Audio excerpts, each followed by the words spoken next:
Atas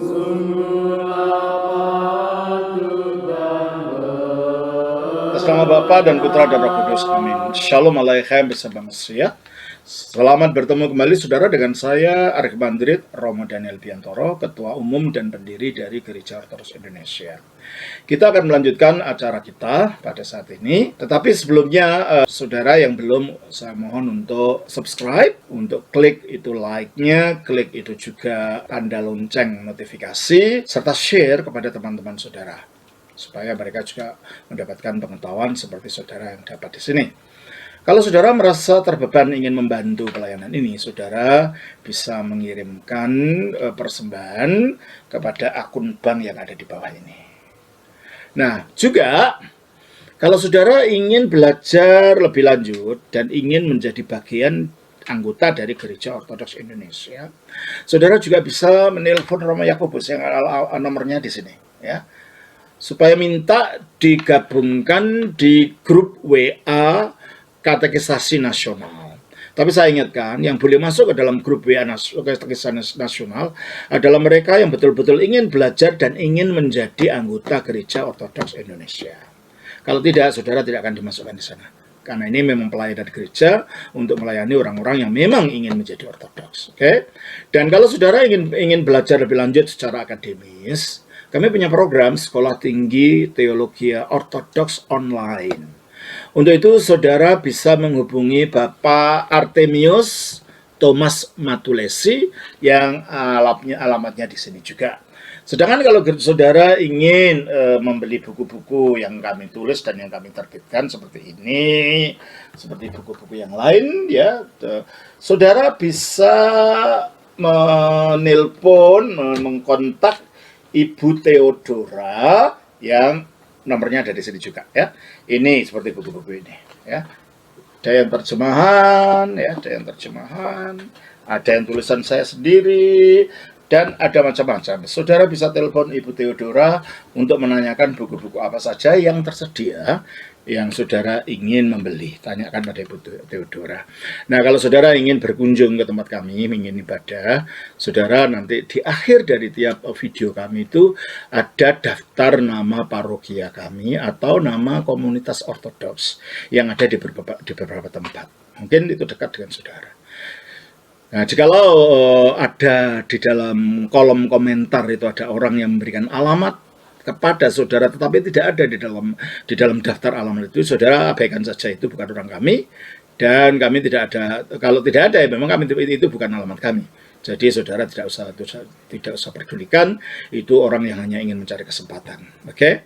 Nah, kalau saudara merasa bahwa saudara ingin merintis membuka cabang dari Gereja Ortodoks di tempat saudara, saudara juga bisa telepon ke Romo Yakobus tadi untuk supaya kami bisa mengirim orang-orang yang dapat merintis memulai di sana. Demikian saudara, kita akan lanjutkan acara kita saat ini. Tuhan berkati. Mari kita lanjutkan program kita hari ini, yaitu seperti biasanya setiap hari Rabu sore kita akan melanjutkan membahas Injil Yohanes. Ini kebetulan sekaligus ini adalah tanggal 17 Agustus, hari kemerdekaan Indonesia. Saya ucapkan kepada seluruh bangsa Indonesia, Dirgahayu, kemerdekaan Indonesia. Kiranya negara kita makin solid persatuannya. Kiranya Tuhan menyingkirkan negara kita dari unsur-unsur yang ingin mengacau balaukan negara ini, supaya bangsa kita menjadi bangsa yang bersatu, menjadi sebuah negara yang makin maju dan rakyatnya yang makin sejahtera. Kita doakan pemerintah kita doakan negara kita supaya dilindungi Tuhan daripada orang-orang yang merongrongnya, orang-orang yang mau mengacaukan negara ini. Kiranya damai turun atas negara kita ini merdeka.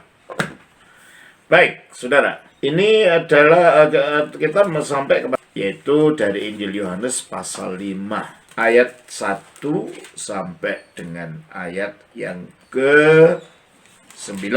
Sesudah itu ada hari raya orang Yahudi, dan Yesus berangkat ke Yerusalem. Di Yerusalem dekat pintu gerbang domba ada sebuah kolam, yang dalam bahasa Ibrani disebut Bethesda. Ada 5 serambinya. Dan di serambi-serambi itu berbaring sejumlah besar orang sakit, orang-orang buta, orang-orang timpang, dan orang-orang lumpuh, yang menantikan goncangan air kolam itu.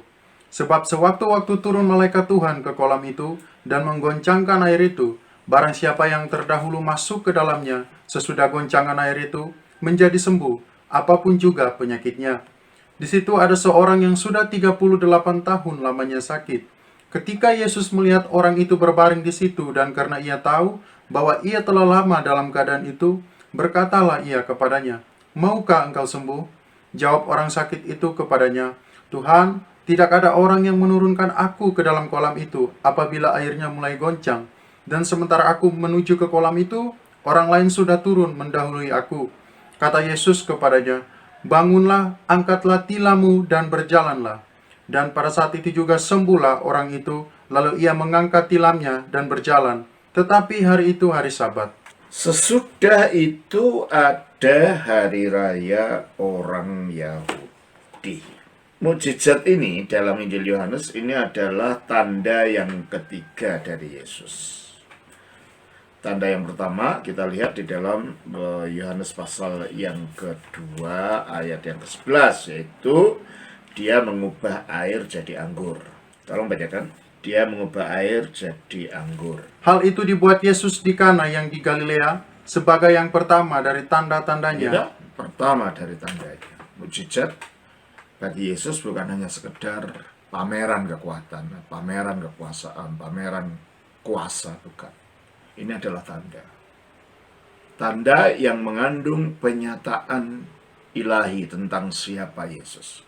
Pewahyuan ilahi tentang siapa Yesus. Jadi setiap mukjizat dalam Alkitab itu ada makna yang mengandung pengajaran. Ini tanda pertama adalah air berubah jadi anggur. Nah, kalau untuk tahu artinya lihat di dalam chapter-chapter sebelumnya yang saya bahas itu. Jadi nggak usah saya terangkan lagi. Yang kedua adalah ketika dia menyembuhkan anak pegawai istana. Di dalam Yohanes 4 ayat 54. Dan itulah tanda kedua yang dibuat Yesus ketika ia pulang dari Yudea ke Kalau Galilea. begitu, meskipun di dalam pasal 5 ini tidak disebutkan sebagai tanda, berarti ini tanda ketiga. Penyembuhan orang lumpuh yang di kolam Bethesda ini. Ya. Jadi ini tanda ketiga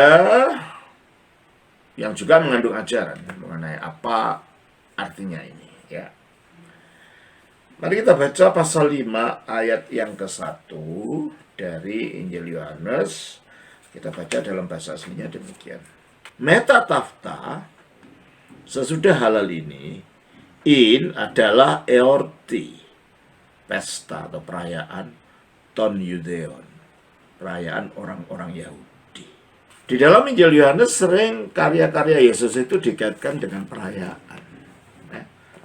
Ada macam-macam perayaan di dalam kalau kita lihat dalam Imamat 23 di situ ada macam-macam perayaan orang Yahudi. Saudara bisa lihat sendiri ya perayaan-perayaan itu. Nah, di sini juga ya biasanya di dalam Injil Yohanes itu karya Yesus selalu dikaitkan dengan perayaan. Coba pasal 2 ayat 13. Ketika hari raya Paskah, Dikaitkan dengan Paskah. Ya. Kita baca pasal 6 ayat 4. Dan Paskah, hari raya orang Yahudi sudah Ya, dekat. Paskah lagi. Ya, pasal 7 ayat 2. Ketika itu sudah dekat hari raya orang Yahudi, Ini adalah perayaan tabernakel. Ya, 10 ayat 2 ya. 22 maaf. tidak lama kemudian tibalah hari raya pentabisan Bait Allah di Yaitu Yerusalem. hari pentabisan atau hari raya Hanukkah. Di mana orang itu kira-kira bulan Desember, di mana orang Yahudi juga merayakan lampu-lampu warna-warni sehingga mirip Natal, ya. Dan juga kita baca di dalam 11 ayat 55. Pada waktu itu hari raya Paskah orang Yahudi sudah dekat. Dekat. Jadi semua karya Yesus dikaitkan dengan perayaan-perayaan Yahudi. Hanya di dalam pasal ini, pasal 5 ini tidak disebutkan itu perayaan apa. Makanya kita baca di sini Metatafta, sesudah hal-hal ini, in iorti adalah pesta ton Yudeon atau perayaan perayaan orang-orang Yahudi. Para bapak gereja mengatakan ini mungkin hari raya Pentakosta. Karena di dalam ayat-ayatnya menyebutkan tentang Taurat dan hari raya Pentakosta itu, meskipun awalnya itu hari-hari raya menuai, persembahan tuaian, tetapi dengan berlalunya waktu hari raya Pentakosta itu dimengerti oleh para rabi, oleh orang Yahudi sebagai hari raya turunnya hukum Taurat. Makanya di dalam pasal 5 ini ada disebutkan tentang Taurat. Mungkin merujuk kepada mengenai Musa ya. Coba pasal 5 dia berbicara tentang Musa, coba pasal ayat 45, pasal 5 45. Jangan kamu menyangka bahwa aku akan mendakwa kamu di hadapan Bapa. Yang mendakwa kamu adalah Musa, yaitu Musa yang kepadanya kamu menaruh Berbicara pengharapan. tentang Musa, berarti ini kaitannya dengan hukum Taurat yang diberikan kepada Musa. Oleh karena itu para bapak gereja mengatakan ini adalah perayaan Pentakosta, perayaan turunnya Roh Kudus.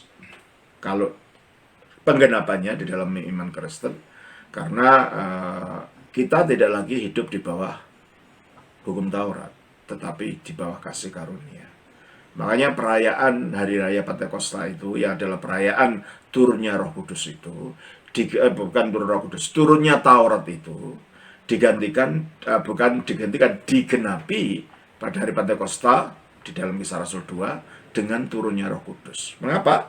Karena dikatakan di dalam 2 Korintus pasal yang ketiga, kita baca di sana ayatnya yang ke-3 dan 6. Karena telah ternyata bahwa kamu adalah surat Kristus yang ditulis oleh pelayanan kami, ditulis bukan dengan tinta, tetapi dengan roh dari Allah yang hidup, bukan pada loh-loh batu, melainkan pada loh-loh daging, yaitu di dalam hati Jadi di sini manusia. dikontraskan antara roh dan loh batu.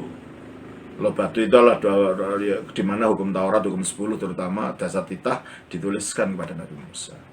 Di sini dikontraskan antara loh batu dengan roh Allah.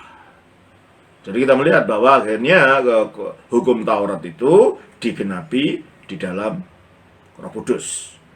Makanya hari raya Pentakosta itu terjadi turunnya Roh Kudus yang tadinya itu dimengerti sebagai turunnya hukum Taurat. Ayat 6. Ialah membuat kami juga sanggup menjadi pelayan-pelayan dari suatu perjanjian baru, Karena ini ada perjanjian baru. Yang perjanjian baru itu apa? yang tidak terdiri dari hukum yang tertulis. Seperti dalam perjanjian lama. Tertulis dalam law, hukum. Tertulis dalam bentuk hukum-hukum. Terus Tetapi dari roh, ya, Roh Kudus yang bekerja, yang memampukan manusia untuk mentaati kehendak Allah dan perintah Allah di dalam batinnya, yaitu maksudnya kehendak moral, kehidupan secara moral. Terus sebab hukum yang tertulis mematikan, tetapi roh menghidupkan. hukum yang tertulis adalah Taurat, itu adalah Roh Kudus. Nah, jadi inilah di dalam peristiwa ini, peristiwa perayaan ini, perayaan hari raya orang Yahudi ini hari raya Pentakosta. Dan Yesus berangkat ke Yerusalem. Mengapa Yesus berangkat ke Yerusalem? Karena pada hari Pentakosta itu orang Israel diperintahkan oleh hukum Taurat untuk merayakan 3 buah perayaan yang harus dirayakan di Bait Allah. Salah satunya Pentakosta. Coba kita baca Keluaran pasal yang ke-23 ayat 14 sampai 17. Keluaran pasal 23 ayat 14 sampai 17. 3 kali setahun haruslah engkau mengadakan perayaan bagiku. 3 kali setahun engkau harus merayakan perayaan. Kata perayaan itu berasal dari bahasa Ibrani Hag. Kalau banyak Hagigah. Dan kata Hag ini terkait dengan bahasa Arab Hajj. Jadi kalau ada di dalam agama Islam ada naik haji. Ya bagi kita itu pertanyaan karena tanah Mekah itu bukan terletak di atas gunung, di atas gunung. Seharusnya bukan naik haji, naik untuk merayakan perayaan ziarah. Seharusnya turun, itu lembah kan, Mekah itu.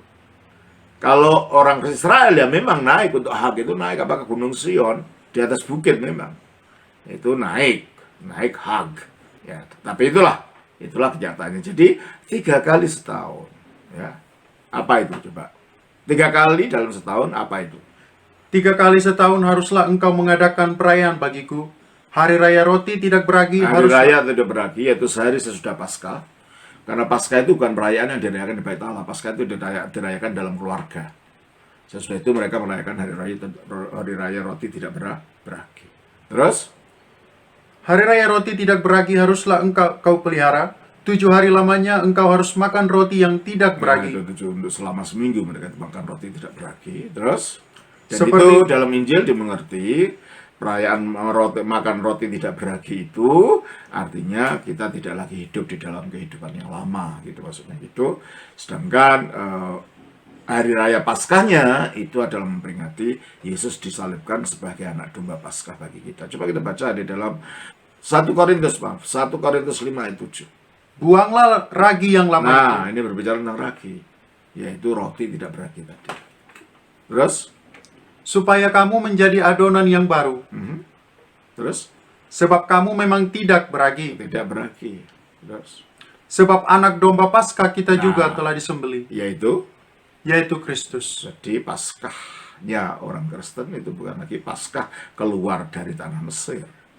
Paskah keluar dari dosa, iblis, dan maut melalui kematian Kristus. Sehingga matinya Kristus itu penggenapan anak domba Paskah. Sesudah matinya Kristus itu, maka kita merayakan roti tidak beragi, tapi bukan roti tidak beragi dalam pengertian Taurat. Terus kan? Karena itu marilah kita berpesta bukan dengan ragi yang lama, bukan pula dengan ragi keburukan dan kejahatan, Nah, ragi itu dianggap sebagai simbol dari keburukan dan kejahatan. Terus? tetapi dengan roti yang tidak beragi, yaitu kemurnian dan kebenaran. Roti tidak beragi itu dimengerti secara moral, hidup tanpa ragi lagi, yang membusukkan, karena ragi itu mempunyai sifat membusukkan, memfermentasi, jadi tape gitu kan, jadi sesuatu yang akhirnya mengalami fermentasi, pembusukan. Makanya ragi itu dianggap sebagai sesuatu pengaruh yang buruk secara moral. Roti tidak beragi berarti kita hidup dengan apa? Kemurnian dan kebenaran. Kemurnian dan kebenaran. Itu makna perayaan roti tidak beragi. Itu perayaan yang pertama yang dilakukan, harus dirayakan di Yerusalem. Terus kan? Keluaran pasal 23 ayatnya 14 tadi. Hari raya roti tidak beragi haruslah kau pelihara. 7 hari lamanya engkau harus makan roti yang tidak beragi, seperti yang telah kuperintahkan kepadamu, pada waktu yang ditetapkan dalam bulan Abib, sebab dalam bulan itulah engkau keluar dari Mesir. Oke, terus? Tetapi janganlah orang menghadap ke hadiratku dengan tangan hampa. Menghadap ke hadirat Allah artinya pergi ke Yerusalem. Jadi mereka merayakannya harus di Bait Allah, ya, di mana hadirat Allah hadir di sana. Terus? Kau peliharalah juga hari raya menuai, Hari raya menuai atau yakni menuai buah bungaran. atau hari raya buah bungaran atau hari raya 7 minggu. Atau dalam bahasa Ibrani-nya Shavuot. 7 minggu itu 7 kali 7, 49. Dirayakan esok paginya 50. Lah kata 50 itu bahasa Yunani-nya Pentakosta. Maka hari raya 7 minggu atau hari raya buah bungaran atau hari raya Pentakosta itu merupakan hari raya yang sama. Ya, artinya menunjuk kepada hari raya yang sama. Ya, toh? Terus? Jadi hari raya apa tadi? Hari raya roti tidak beragi, hari raya Pentakosta, terus Kau peliharalah juga hari raya menuai, yakni hari raya menuai. Dan mereka di sana nanti mereka menuai itu mereka akan berkumpul merayakan perayaan itu, mereka bikin pondok-pondok. Itulah hari raya Pondok Daud. Ya, jadi mereka ada 3 perayaan yang mereka lakukan, itu mereka datang ke sana, ya. Hari raya pertama, penuaian pertama ini. Jadi kalau begitu mengapa Yesus pergi di dalam Yohanes 5 ayat 1 ini? Sesudah itu ada hari raya orang Yahudi, yaitu hari raya Pentakosta, dan Yesus berangkat ke Yerusalem karena semua orang Yahudi, laki-laki terutama, diperintahkan untuk pada hari raya Pentakosta itu untuk datang ke Yerusalem. Nah, itulah sebabnya mengapa pada hari Pentakosta di dalam Kisah Rasul pasal 4 pasal 2 itu banyak orang berkumpul karena memang mereka sedang mengadakan ziarah di Yerusalem. Jadi itu saat yang tepat mereka untuk memberitakan berita Injil kepada orang yang datang dari mana-mana, ya kan? Coba kita baca dalam Kisah Rasul pasal 2 ayat 1. Ketika tiba hari Pentakosta, semua orang percaya berkumpul di satu Itu, tempat. orang percaya di situ, tapi waktu itu ada banyak orang. Coba ayat 17. Sebentar. Ayat yang ke 8 sampai dengan ayat yang ke 11. Orang dari mana saja yang datang waktu itu. Bagaimana mungkin kita masing-masing mendengar mereka berkata-kata dalam bahasa kita sendiri, yaitu bahasa yang kita pakai di negeri asal kita. Oke. Kita orang Partia, Media, Elam, penduduk Mesopotamia, itulah wilayah-wilayah di sekitar Irak dan Iran. Ya. Partia, Media, Elam, Mesopotamia. Itu orang di sekitar di situ. Terus Yudea, ada manuskrip yang mata tuh India. Kalau manuskrip itu yang lebih tua, ya mungkin ini orang dari India, tapi dikatakan Yudea. Kalau Yudea ya orang di situ aja gitu ya. Orang-orang di Yerusalem itu aja. Ya, terus dan Kapadokia, terus Pontus dan Asia, terus Frigia dan ini Pamfilia, semua daerah-daerah sekarang di tempatnya di Turki. Ya, terus Mesir, dan daerah-daerah Libya yang berdekatan dengan Kirene. yaitulah orang-orang yang sekitar Afrika Utara. Terus Pendatang-pendatang dari Roma, nah, ini dari Eropa. Roma kan di Eropa ya. Terus baik orang Yahudi maupun penganut agama Yahudi. inilah orang proselit, orang non-Yahudi yang memeluk agama Yahudi. Maka disebut penganut agama Yahudi. Terus Orang Kreta orang Kreta itu pulau di sebelah selatannya Yunani. Terus dan orang Arab. dan orang Arab. Terus Kita jadi mendengar itulah paling tidak itu ada 17 bangsa yang disebutkan yang ikut dalam perayaan Pentakosta itu. Jadi kita lihat bahwa pada hari Pentakosta orang dari mana-mana ngumpul karena itu perintahnya hukum Taurat untuk melakukan ya seperti naik haji kan orang dari mana-mana datang ke Mekah sana kan. Karena itu perintah agama Islam, ya. Jadi inilah juga hal yang sama terjadi di sini. Sehingga banyak orang berkumpul. Yesus pun pergi ke sana. Terus ayat 2 dari Yohanes pasal 5 ini ya, ayat 2 mengatakan estinde sekarang ada entis Yerusalimis, ada di Yerusalem, epi probatiki kolumbitra, ada di kolam kolam anak pintu domba. Coba saya bahasa apa? Pintu gerbang domba, betul. Pintu gerbang domba. Nah, pintu gerbang domba itu kelihatannya tidak jauh dari tempat di mana Nehemia itu melakukan ibadahnya, ya. Di sana coba kita baca dalam Nehemia 3 ayat 1 sampai 32. Ayat 1 sampai 3 pasal 3 ayat 1 coba baca. Maka bersiaplah imam besar Eliasib dan para imam, saudara-saudaranya, lalu membangun kembali pintu gerbang domba. Itu dibangun pintu gerbang. Ayat 32. Lalu antara kamar atas di penjuru dan Pasal Nehemia 3 ayat 32. Lalu antara kamar atas di penjuru dan pintu gerbang domba. Gerbang domba disebut di situ kan. Kita baca pasal 12 ayat 39. Lalu kami melalui pintu gerbang Efraim, Iya terus. pintu gerbang lama, pintu gerbang ikan, menara Hananel, dan menara Mea sampai pintu gerbang domba. Ya, itu disebutkan di sana. Itu adalah tembok-tembok yang dibangun oleh Nehemia pada waktu kembali dari pembuangan untuk membangun kembali Bait Allah. Dan itu masih ada sampai zamannya Yesus, ya.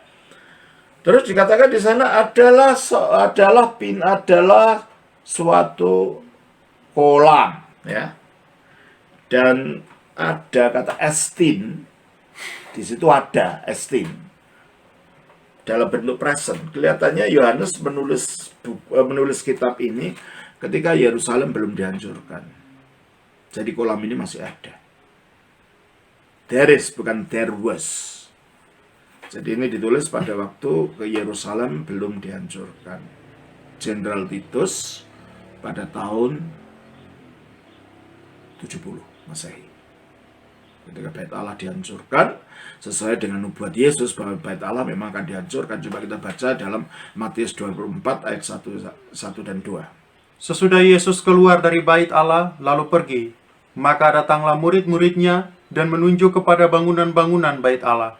Ia berkata kepada mereka, "Kamu melihat semuanya itu? Aku berkata kepadamu, sesungguhnya tidak satu batu pun di sini akan dibiarkan terletak di atas batu yang lain." Oke. Kamu lihat itu semua bangunan-bangunan ini tidak ada satupun di sini di tempat di sekitar bait Allah itu satu batu yang terletak di batu yang lain. Artinya temboknya itu terletak batu lain. Semuanya akan diruntuhkan.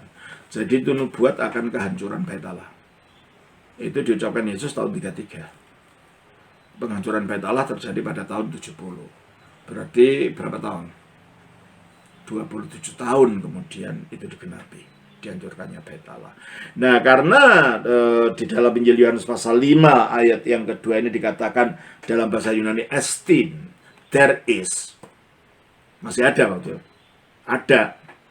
Bukan there was in dalam bahasa Yunani. Menunjukkan bahwa ini kolomnya Mas Yohanes menulis ketika ini belum dihancurkan. Ya. Tahun 70.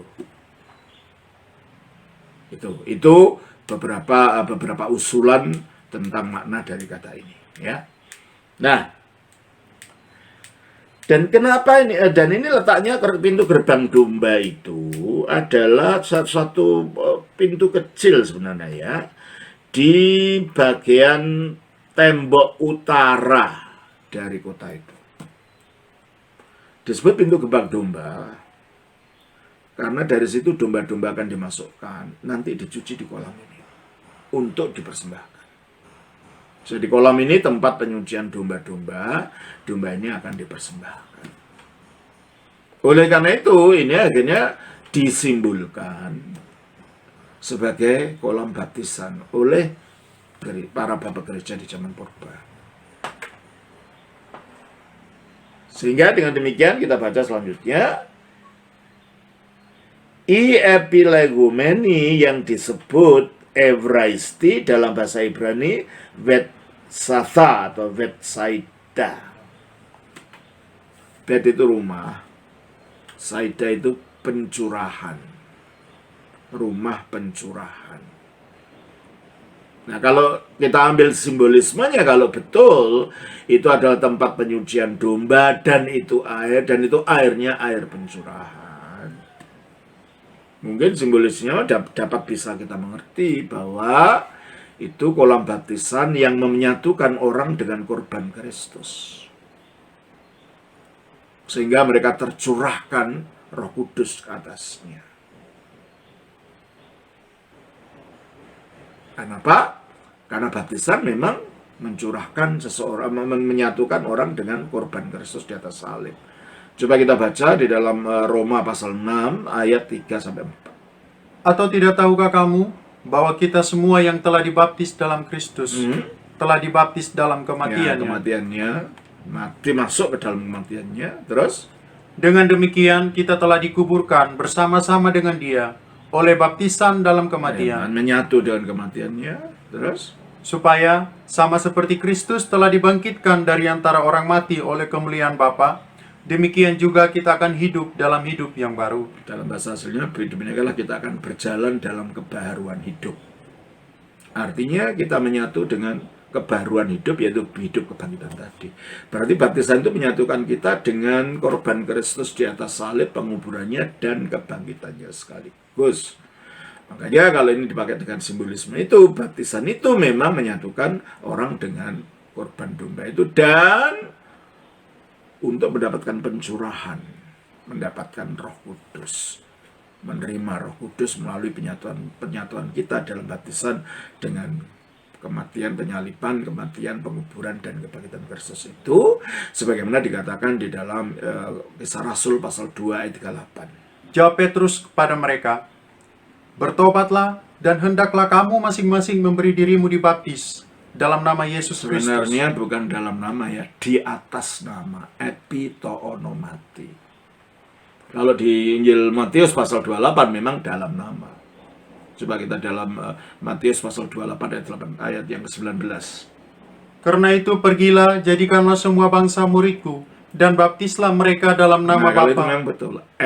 En onomati. Istoonoma, maaf. Istoonoma, menyatu, masuk ke dalam nama. Itu patros daripada Sang Bapa, yaitu iu dan daripada Sang Putra, yaitu agio menampada matos dan daripada Roh Kudus. Jadi memang ini kalau di sini di dalam Injil Matius pasal 28 dan 19 ini memang kata eistoonoma, masuk ke dalam nama atau di dalam nama. Tetapi kalau dalam Injil di dalam Kisah Rasul 2 ayat 38 itu epitoonomati, di atas nama. Artinya baptisan itu landasan berpijaknya mengapa orang dibaptisan adalah karya Kristus, itu artinya. Ya. Makanya tidak bisa ini ayat ini lalu disimpulkan kalau gitu Bapa, Putra, Roh Kudus itu adalah Tuhan Yesus Kristus. Karena ininya beda, kata sambungnya beda.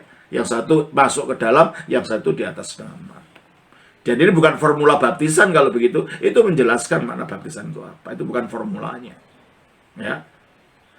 Jadi kita tidak bisa menggunakan ayat ini lalu mengambil teologi bahwa Bapa, Putra, Roh Kudus itu adalah Tuhan Yesus Kristus. Tidak bisa karena kata-katanya beda, yang satu epi, yang satu eis.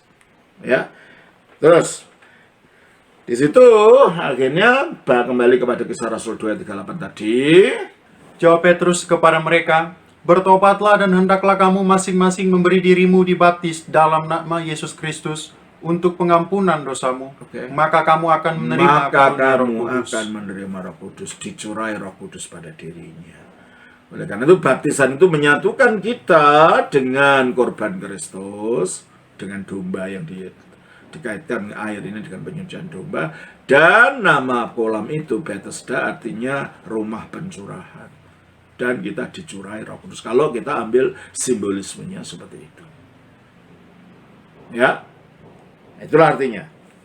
Terus dikatakan pendestoas ehusa, yang memiliki 5, apa disebut apa dalam terjemahan ini? 5 serambi. Dan ternyata kalau kita ke Yerusalem, ini masih ada batu gerbang domba ini. Bukan pintu gerbang. Kolam Bethesda itu masih ada, letaknya di sebelah gereja Santa Ana. Ada di sana, masih ada sekarang. Diketemukan secara arkeologis. Ya. Jadi kalau itu bukan dongeng, ini memang kisah, memang sejarah gitu loh. Injil memang bukan dongeng kok, sejarah. Ya, arkeologinya dicari ya ketemu gitu ya, sama sekarang. Ya. Terus ayat yang ketiga, entaktes, dan di serambi-serambi ini katekito, plithos, ton astenundon, berbaringlah banyak orang-orang yang lemah, orang yang sakit, tiflon, orang yang buta, holon, orang yang lumpuh, ksiron, orang-orang yang apa itu yang orang ini ada orang yang timpang dan orang yang lumpuh. Dalam arti ksiron itu tangannya yang lumpuh gitu ya. Ya, jadi orang yang lumpuh dan orang yang tangannya yang lumpuh. Itu ada orang macam-macam penyakit.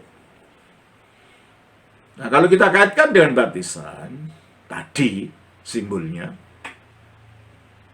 kita semuanya orang sakit secara rohani karena dosa. Dan akhirnya menuju kebinasaan. Orang sakit karena akhirnya menujunya kebinasaan. Nah, makanya Alkitab mengatakan upah dosa adalah maut. Oleh karena penyakit-penyakit ini adalah simbol dari dosa itu sendiri atau efek dari dosa itu sendiri. Ada dosa yang termulai di Taman Eden itu efeknya adalah kematian. Makanya timbulnya sakit dan lain-lain itu adalah gejala-gejala menuju kematian yang itu terkait dengan dosa. Kita baca Roma 5 ayat 12. Sebab itu, sama seperti dosa telah masuk ke dalam dunia oleh satu orang. Nah, dosa telah masuk ke dalam dunia oleh satu orang, yaitu oleh Adam. Ketika Adam jatuh dalam dosa, efeknya mengenai seluruh manusia di dunia ini. Terus, dan oleh dosa itu juga maut. Nah, oleh dosa itulah masuknya maut. Adanya kematian karena efek dari dosa. Dan penyakit macam-macam itu adalah gejala menuju kepada kematian itu. Jadi kalau gitu kita semua ini adalah secara rohani orang-orang yang sakit. Makanya Tuhan Yesus datang Tuhan Yesus datang untuk menyembuhkan, bukan menyembuhkan orang yang sehat, untuk menyembuhkan orang yang sakit, yaitu sakit karena dosa. Ya. Nah, di sini macam-macam penyakit itu dapat kita maknai sebagai simbol daripada gejala-gejala dosa.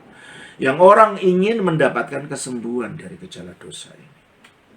Yang orang ingin mendapatkan pelepasan dari gejala dosa ini, maka dikatakan, ya, orang lupa menantikan goncangan air kolam itu. Jadi mereka di situ mengharapkan untuk menantikan goncangan air.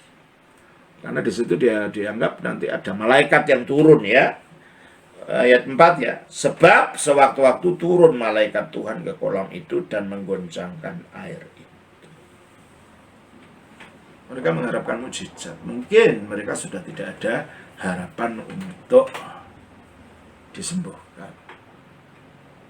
Tapi ternyata tidak semudah itu. Nah, inilah kalau simbolismenya lagi. Manusia berusaha untuk melepaskan diri dari kuasa dosa. Diharapkan semua agama, semua ilmu spiritual itu seperti goncangan kolam oleh malaikat ini, sesuatu yang dari surga. Tetapi tidak semudah itu ternyata. Karena dikatakan, barang siapa yang terdahulu masuk ke dalamnya sesudah goncangan air itu menjadi sembuh, apapun juga penyakitnya. Iya kalau bisa masuk, kalau enggak, orang sebegitu banyak apa tidak rebutan. Oleh karena itu, harapan itu tinggal harapan. Tapi realitanya tidak ada ceritanya bahwa memang mereka disembuhkan. Enggak, mereka punya harapan. Demikianlah manusia di dunia ini mengharapkan melalui agama, melalui spiritualitas untuk mendapatkan kesembuhan dari dosa, untuk mendapatkan keselamatan, untuk menyatu dengan Allah kembali. Tapi pada akhirnya itu hanya harapan. Karena semuanya itu hanya teori, tidak ada realitanya gitu loh. Makanya di dalam ayat yang kelima, di situ ada seorang yang sudah 38 tahun lamanya sakit. Mengapa disebutkan waktunya dia sakit? Untuk menunjukkan kesabarannya. Ya juga untuk menunjukkan memang nggak ada yang nggak, karena begitu banyak orang yang masuk ke sungai, ke kolam itu dan dia lumpuh, siapa yang akan bawa ke sana? Nah itu membuktikan, menunjukkan bahwa harapan itu ya tinggal harapan. Harapan itu hanya tinggal harapan, tetapi realitanya tidak ada. Makanya di dalam agama itu orang mengharapkan perbuatan baiknya, ininya, apa-apa. Amal salehnya dan lain-lain akan membawa dia ke surga. Itu harapan. Tapi pernahkah ada bukti yang mengatakan bahwa dengan mengikuti agama itu betul-betul masuk surga? Ya harapan lagi. Hanya keyakinan saja. Nah, makanya kalau di dalam Injil ini ada bukti konkretnya, yaitu Yesus. Ya. Ketika Yesus melihat orang itu berbaring di situ, dan karena ia tahu bahwa ia telah lama dalam keadaan itu. Dari mana dia tahu? Tapi tidak kenal. Nah, ini menunjukkan Yesus punya kemampuan supernatural yang tidak dimiliki oleh orang biasa. Mengetahui keadaan orang. Mengetahui keadaan manusia. Orang tidak pernah kenal, kan baru ketemu di situ. Dan begitu banyak orang. Bagaimana dia tahu bahwa orang ini sudah dalam keadaan, karena ia tahu ia telah lama dalam keadaan itu. Bahwa Yesus itu mengetahui apa yang ada pada manusia. Kita baca dalam pasal 2. Di dalam Injil Yohanes pasal yang kedua, ayatnya yang ke 24-25. Injil Yohanes pasal 2, 24-25. Tetapi Yesus sendiri tidak mempercayakan dirinya kepada mereka, karena ia mengenal mereka semua. Nah, mengenal mereka semua. Ini konteksnya di Bait Allah loh ya. Berapa ribu orang di situ.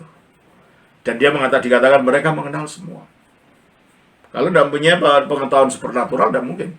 Terus?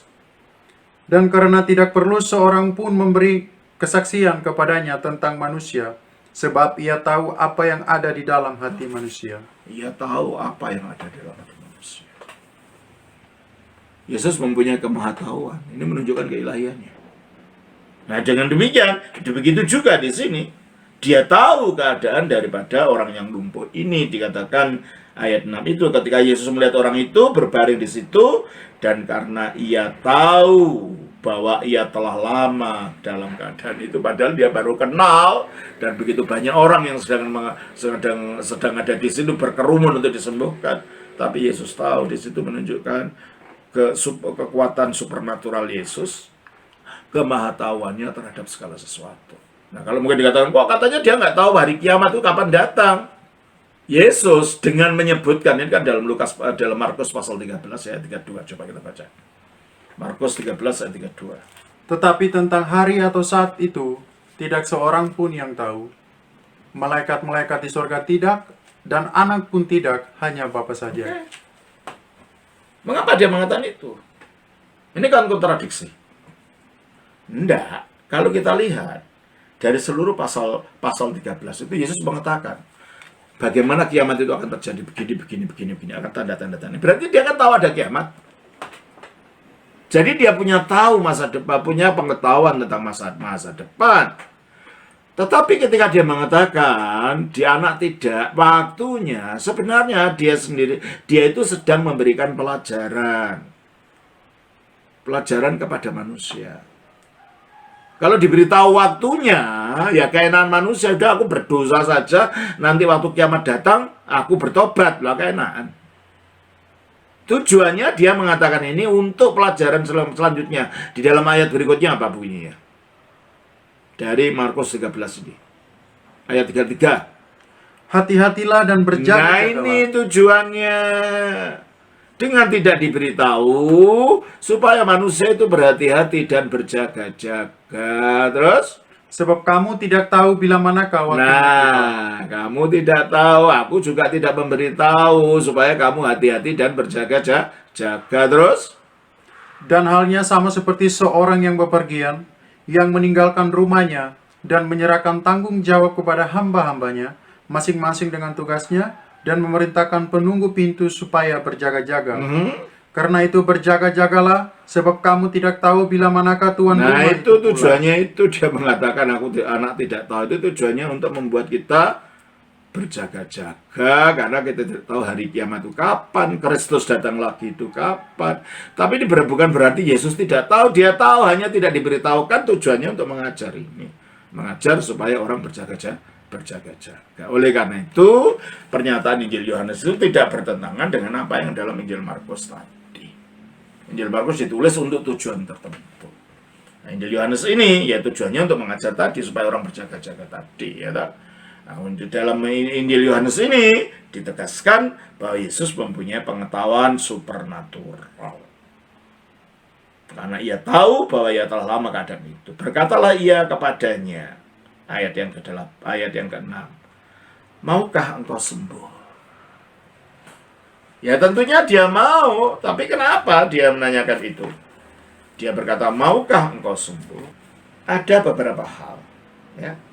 Ada beberapa hal mengapa pertanyaan itu diberitahukan.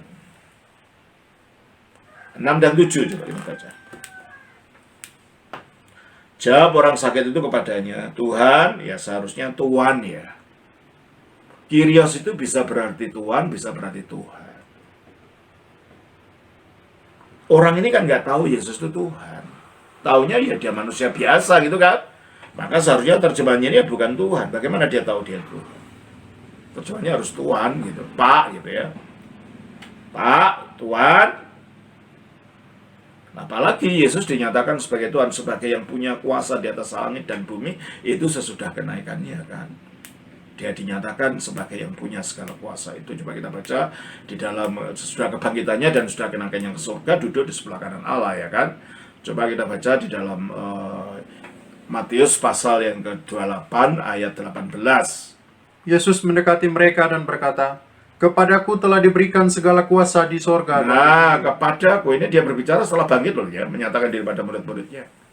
Kepadaku telah diberikan, berarti ada yang memberikan. Siapa? Bapa. Segala kuasa di surga dan di bumi.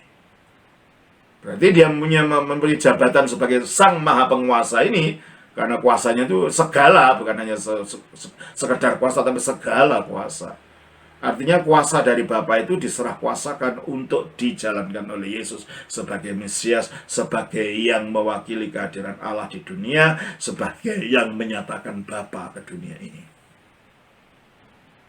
Nah, di situ dia baru disebut betul-betul sebagai sang penguasa yang gelar Tuhan tadi.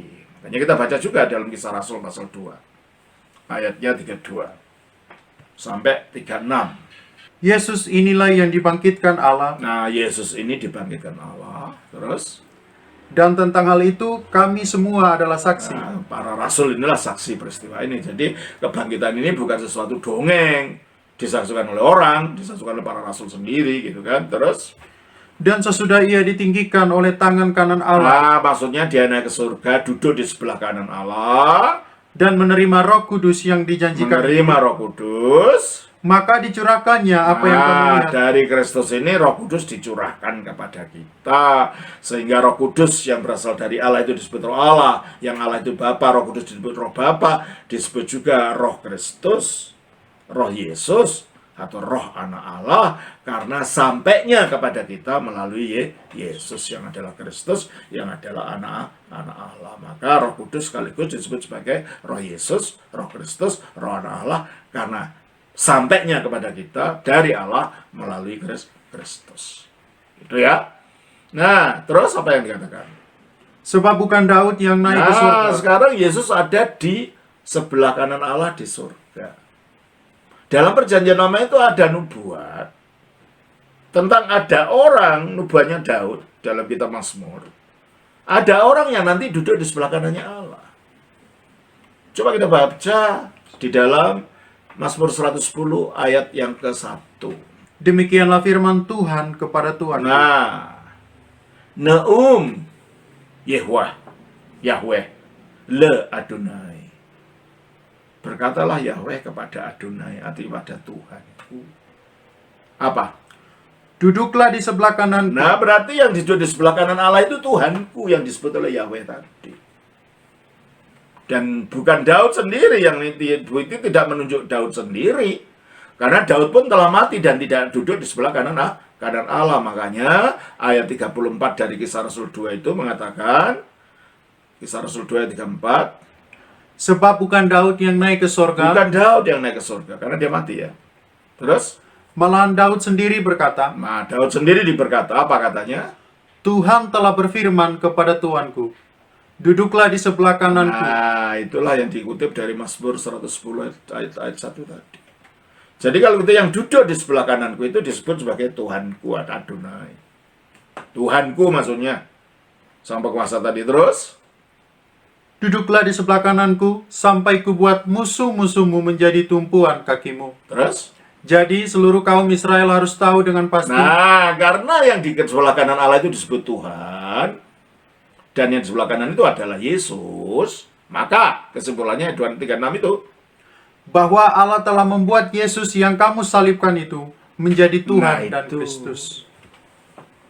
Yesus yang selalu menjadi Tuhan dan Kristus. Artinya sang penguasa sebagai Mesias yang telah dimuliakan, sebagai firman Allah yang telah menjadi manusia. Oleh karena itu pada waktu dia belum dinaikkan ke surga, dinyatakan sebagai diberi segala kuasa, kata Kyrios seperti Yohanes 5 ayat 7 ini seharusnya diterjemahkan bukan sebagai Tuhan. Sebab itu juga secara logika, masa sih orang ini sudah tahu dia Tuhan? Kan enggak. Ya seharusnya diterjemahkan sebagai Tuhan. Jadi sampai sekarang kalau di Yunani itu kalau orang menyebut seseorang Pak Yohanes gitu ya, Kyrios Yohanes. Pak George gitu ya, Kyrios Yorgos. Ya.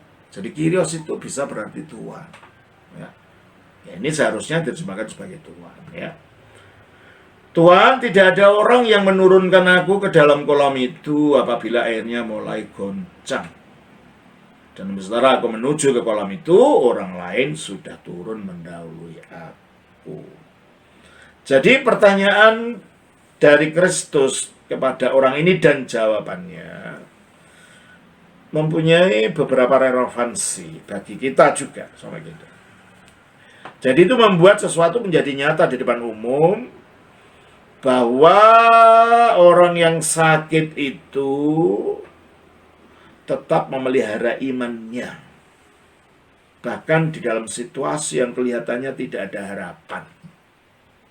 Karena bagaimana seorang yang lumpuh bisa meloncat masuk ke dalam air. Jadi ini mengajar kita untuk tetap bertahan dalam iman. Seperti orang ini 38 tahun. Di dalam situasi apapun, dalam situasi yang kelihatannya tidak ada harapan. Kelihatannya sesuatu yang tidak mungkin. Tetapi pada saatnya, kalau kita tetap bertahan, Tuhan akan menyatakan dirinya dan memberikan pertolongannya dalam hal orang ini, memberikan kesembuhannya. Yang kedua, Tuhan menarik perhatian orang itu menjauh dari air dan pada keperluannya, kebutuhannya yang dimiliki dengan mengharapkan pertolongan orang. Dengan mengharapkan orang, siapa yang menolong saya? Tidak ada. Jadi harapannya pada air dan pada orang yang menolong. Nah, ini untuk mengingatkan pada kita. Kalau berharap ya, jangan berharap pada manusia. Manusia sedang mengecewakan. Orang yang kita tolong pun bisa mengkhianati kita. Orang kita berbuat baik kepadanya pun bisa berbuat sesuatu yang menyakitkan kita. Maka ini mengajar kepada kita, mengapa Tuhan menjawab, maukah kamu sembuh? Mengajar kepada kita secara terang-terangan, kalau kamu berharap, jangan berharap pada air, yaitu sesuatu yang duniawi, atau kepada orang yang menuntun kamu membawa pada air itu. Berharaplah pada Kristus.